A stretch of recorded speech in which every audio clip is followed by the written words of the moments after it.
I'm thrilled to be here. And I'm going to share with you tonight three stories. Three stories about the three intersecting worlds of science that I inhabit every day. The first story touches on the magic of stem cells. And I'm going to tell you about some discoveries that have been made and work that we're applying in our lab that would have been absolutely unimaginable 5 years ago.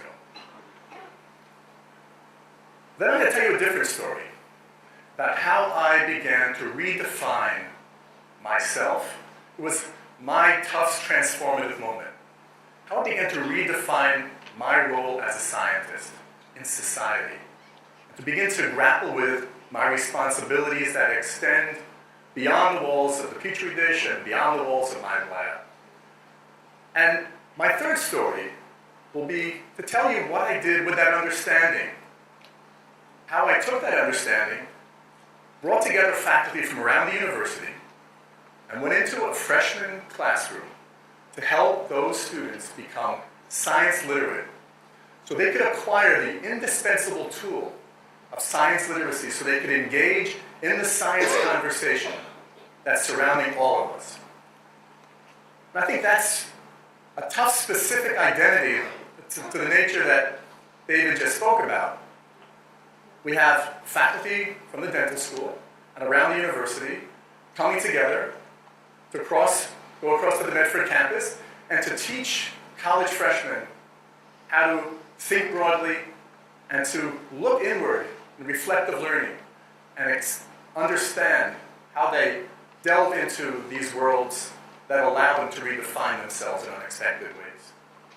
Ultimately helping them find their voice, not just in the science conversation, but also helping them open up to the world and to themselves in unexpected ways.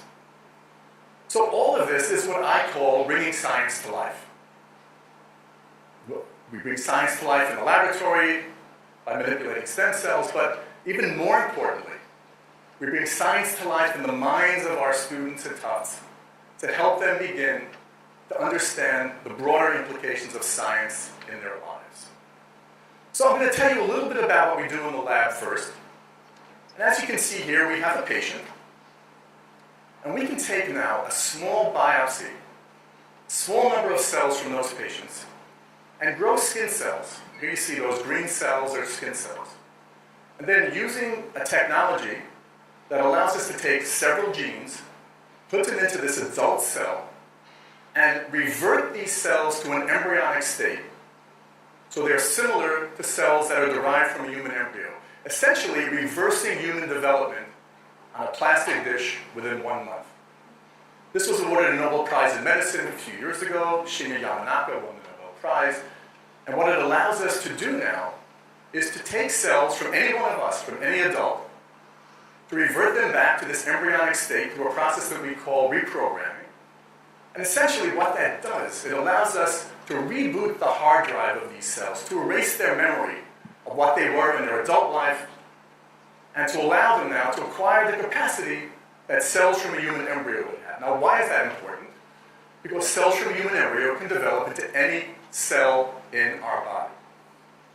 And essentially, what that allows us to do is to push these cells into any cell type that we're interested in, into liver cells, into skin cells, into kidney cells, and then to allow them to acquire properties that will rejuvenate these cells, will allow them then to be corrected so they can be put back into the patient we took them from to repair damaged and diseased tissues and organs. I think the topic of rejuvenation, based on what Ayana said, is certainly topical here tonight, and it has been shown that indeed this process of reprogramming can accomplish that in many cell types. So what we do is, we like to treat chronic disease.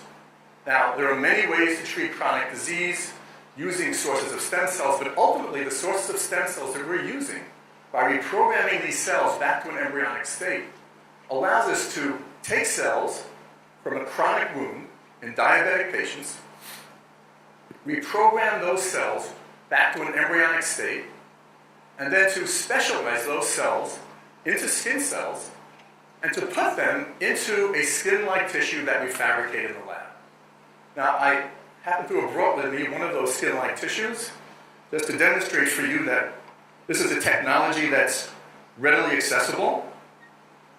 And I'm going to show you on this little insert that what we can do is we can fabricate human skin that has all the properties of human skin. You can see I'm pulling at it, I'm tugging at it. We'll pass this around after dinner so you get a better feel of what it's like. This is actually made from foreskin cells. Actually, this is made from, we've been using the same foreskin for the last 12 years, and we're going to use it for next year. So it's a breakthrough in medical science that, seriously, one foreskin for 13 years. So that's what we can do. So why is this important?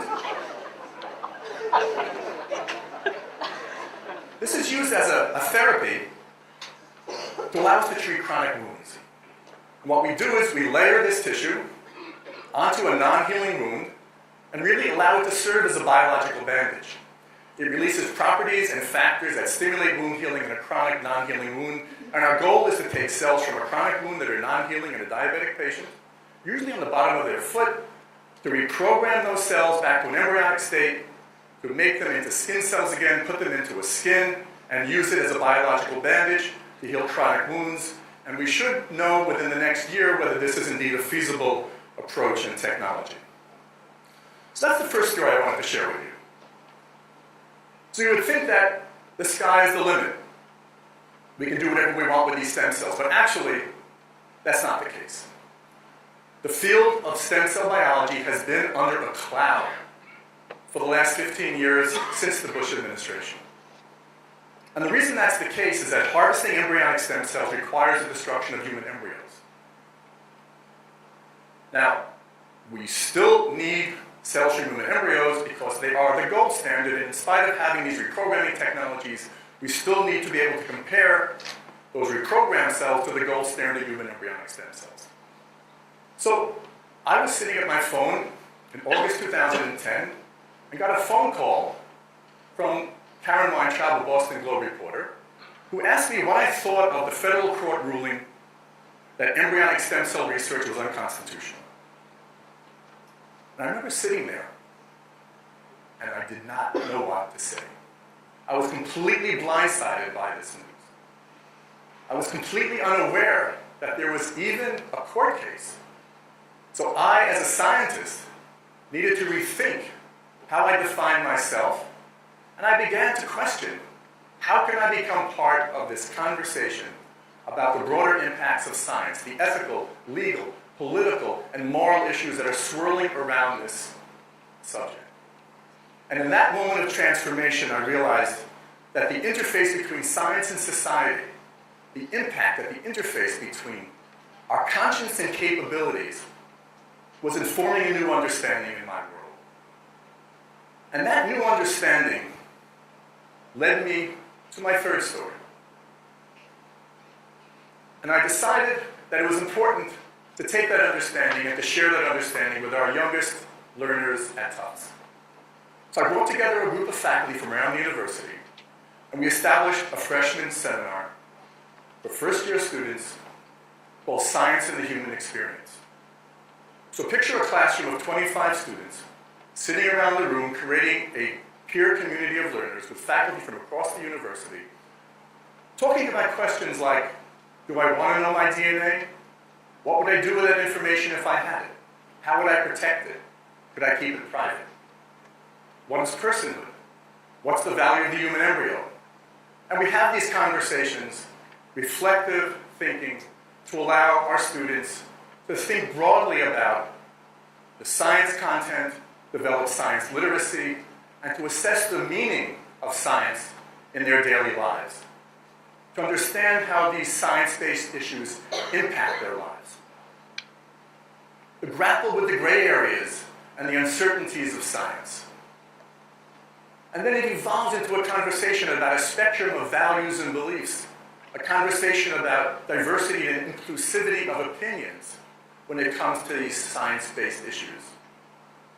And ultimately, it helps our students find their voice in the science conversation in a way that allows them to open up to the world and to themselves in unexpected ways.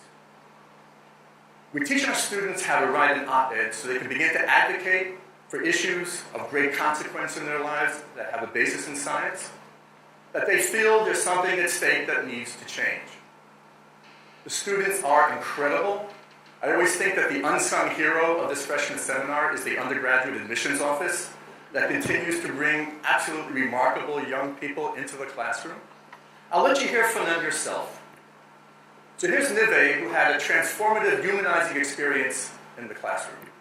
We had this one speaker who talked to us about how humans view other humans. It changed the way I saw other people. Someone with a condition like Parkinson's, it's very, very hard to tell how they're feeling. We can't empathize with the way they can express themselves. It really helped me empathize with a broader range of people. And here's Maggie, who began to interpret the world of science through a cultural lens that was uniquely hers. I came to Tufts, and the reason I chose Tufts is I love Arabic, and I came to be an Arabic major and do IR with Middle East focus and just study the Middle East and Arabic. That's what I wanted. Coming into this class, I can remember being so happy that he let me bring that into the class. When we were discussing stuff, he let me say I come from this background and this is my opinion on it, or this science topic, I'm Lebanese and this is how our outlook may look. And here's Ariel, who reshaped the trajectory of her pre-medical studies based on her experience in the course. I think freshman year is a very transitional time. People are still unsure of where they want to go and what they want to do. So I think by being in this class, it helped me realize that when I'm going into medicine, I want to be able to understand the ethical side of things. I want to be able to discuss things with people who may have different beliefs or different interests than me. So we've all learned many lessons. Students in the seminar have learned that discovering science is personal, accessible, and relevant. And we have wow moments every class. I will just tell you, last Tuesday, we were having a conversation about the value of a human embryo. When a student raised his hand and said, I was embryo number 3 in my mother's IVF dish. And students looked at each other and said, wow. That's the level of openness and personal sharing that we have in the classroom. And that personal relevance is indeed significant. I've learned many lessons. I've learned that my role as a scientist in the laboratory is just the epicenter of my responsibility as a scientist. And we need to engage broadly within the Tufts community to teach our students about that. And we need to engage society at large to understand the broader implications. So what's next in this conversation? We're galvanizing faculty from around the university to engage in a discipline that we call, and we're pretty much leading the field on this together with Tisch College and Peter Levine, civic science. So what civic science is, it's the ability to use scientific knowledge as a resource to engage in democratic action. And in fact, it's in collaboration between 3 different worlds that merge: scientific knowledge, civic engagement, and democratic process. To allow our students to advocate, to collaborate broadly between scientists and public citizens, to do so in a respectful and civil dialogue, and ultimately to forge their way towards citizen action through democratic process. And if that's not a Tufts-specific mission, I don't know what is. Ultimately, to renew the links between science and democracy, and to give our students the opportunity, whether they're from the humanities, the social sciences, the natural sciences, or the life sciences, to become engaged in the science conversation, to find common ground, and to be able to work together to solve the big problems that we all face. Now, when I'm in the classroom with these students, I have to tell you it's a very moving experience and a very humanizing experience, because what I find is that to teach the value and consequences of science is indeed to learn what it means to be human. Thank you very much.